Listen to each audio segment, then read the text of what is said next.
Now I'll show you a little bit about how we use them in the subject areas. And I'll start with social studies. For example, lines of latitude and longitude.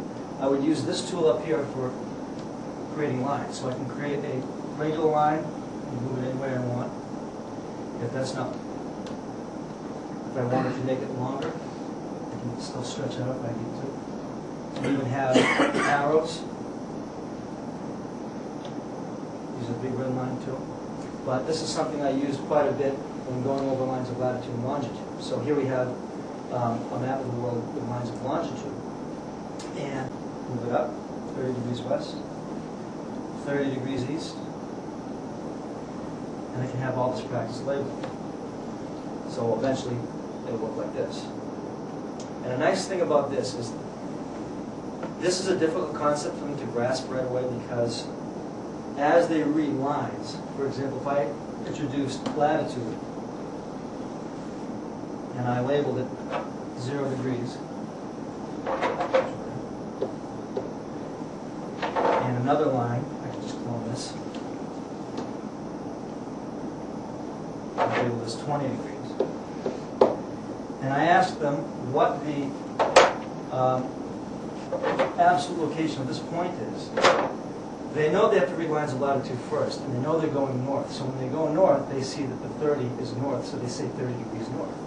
And it's not 30 degrees north, so this is nice. I'm able to group everything together, so I can move the line and say, those numbers right there attached to that line. Those are the numbers that you need to read for longitude. And if I wanted to group this number, I'm catching that line, where I can zoom in on a particular spot.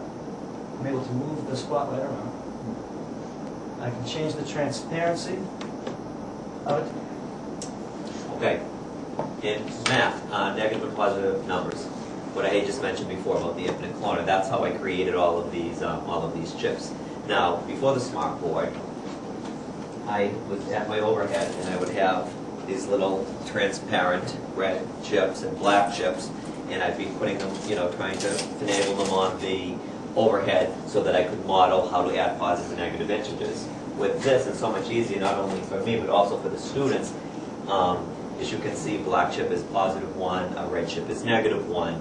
So if I just wanted to add 5 plus -2, okay, so the kid can come up to the board, can grab 5 black chips, and grab 2 red chips. They know that opposites pairs equal 0, so we call that zeroing out. So they would take, this is worth 0, so we can get it off the board. This is worth 0, so we can get it off the board. And we're left with +3. So the kids really like to come up here. I really couldn't have them come up to the overhead before because it's very hard for them to look at the bright light and be manipulating it around. We have chips, they're doing it at their desk as well, but this way we can get the kids more active and more involved, having them come on up, and like I said, they really love coming up here and using it in the way that they can. Grammar. So one thing we can do with grammar, which we've done before, is there'll be a paragraph on the board and I ask the students to highlight all the prepositions. So does anybody want to come up and try and highlight the prepositions?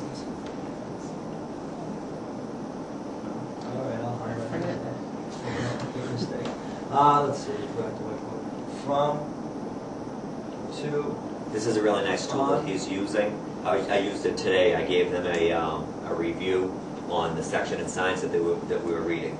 So they all had their own copy, and they all had their own highlighter, and they were with their partner talking about what they thought they should highlight. And then as a class, I had the text up here, and just grabbing the highlighting tool, the kids were able to come up and highlight what they felt was the most important piece of information. So I mean, things that normally, like if you were to take out a review sheet with just for 6th grade and put them to sleep, they really wouldn't, care and be that involved with it. But you put it on the smart board and they have a chance to come up and use these tools, they're wide awake. And now I'm able to check my mistakes on this other one here, and it looks like I forgot. With it. And if we don't know, I just do a split screen here. So I can see before and after. And so it's a nice split screen there. So they're able to compare their answers to each other. And so now you can do it. So the highlights. Yeah.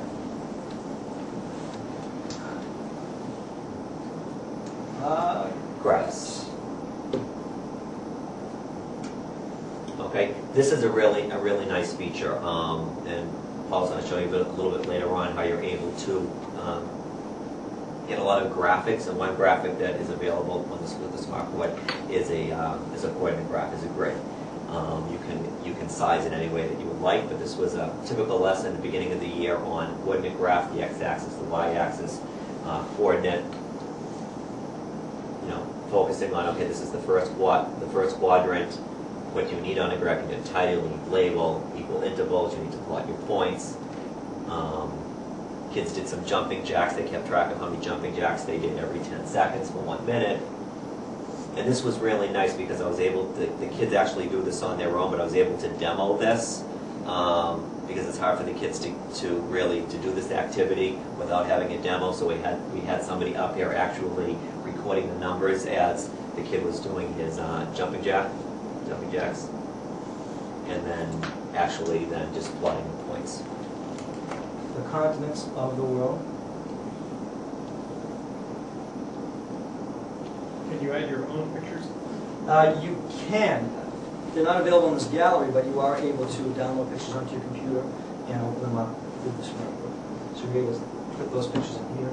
Students can come on up then and then arrange the continents where they're supposed to go.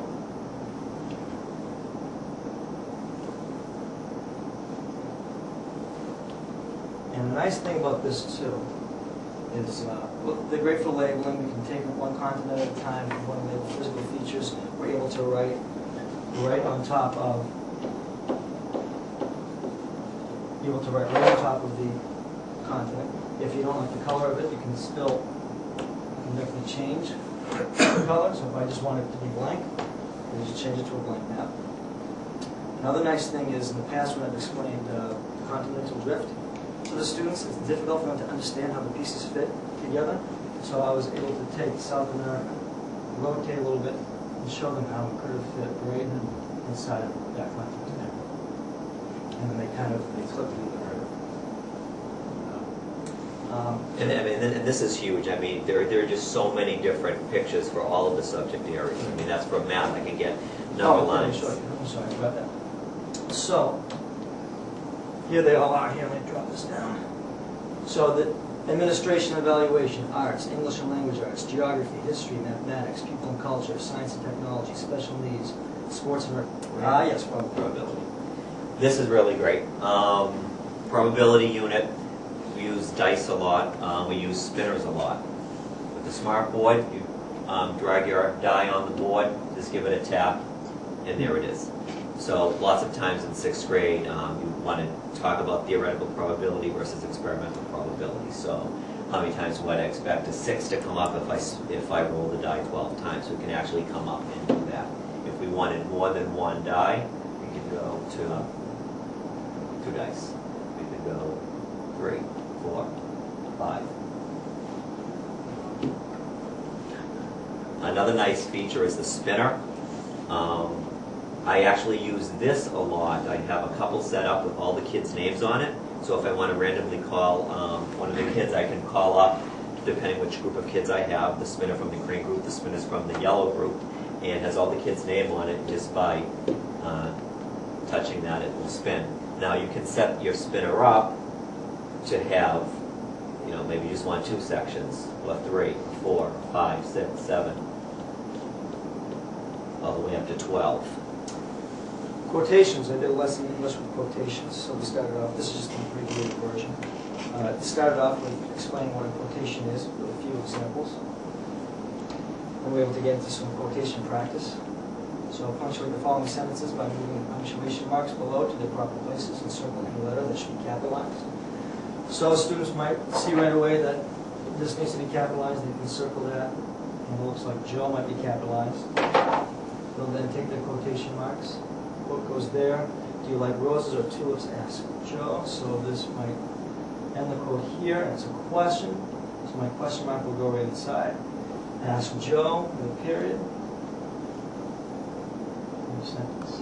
So now they can then check how they did by sliding the box down and see how their answer matches up to what's up.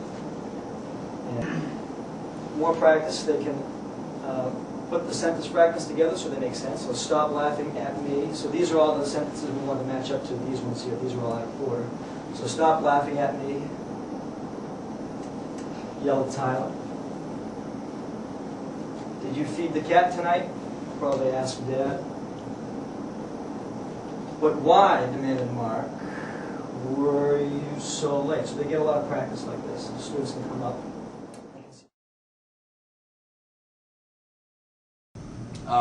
Okay, so this is a sixth grader. Again, he has a lot more musical experience than, say, your average student. And again, this is him playing everything. And then in just a second, you'll hear him using the microphone. This is his voice. He could record himself playing a saxophone or a trumpet or any other instrument. Matt, would you press play on that one, please?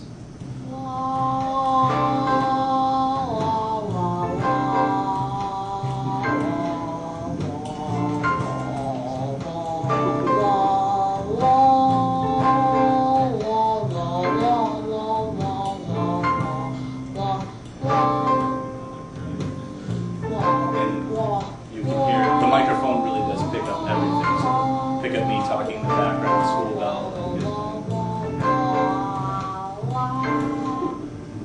So that was something he put together just I think it was on Monday, because I wanted an example of the student singing into it. So what happens if we did this? What would it sound like? And then we could play it back. So without this interactive technology, without this smart board, GarageBand would still be there, the kids would still have their keyboards, they'd still have their headphones, would still be able to do music. But this allows us to share our work and really kind of learn from each other. It's really, really amazing stuff. I don't know that my program with this would be as successful as it was without that.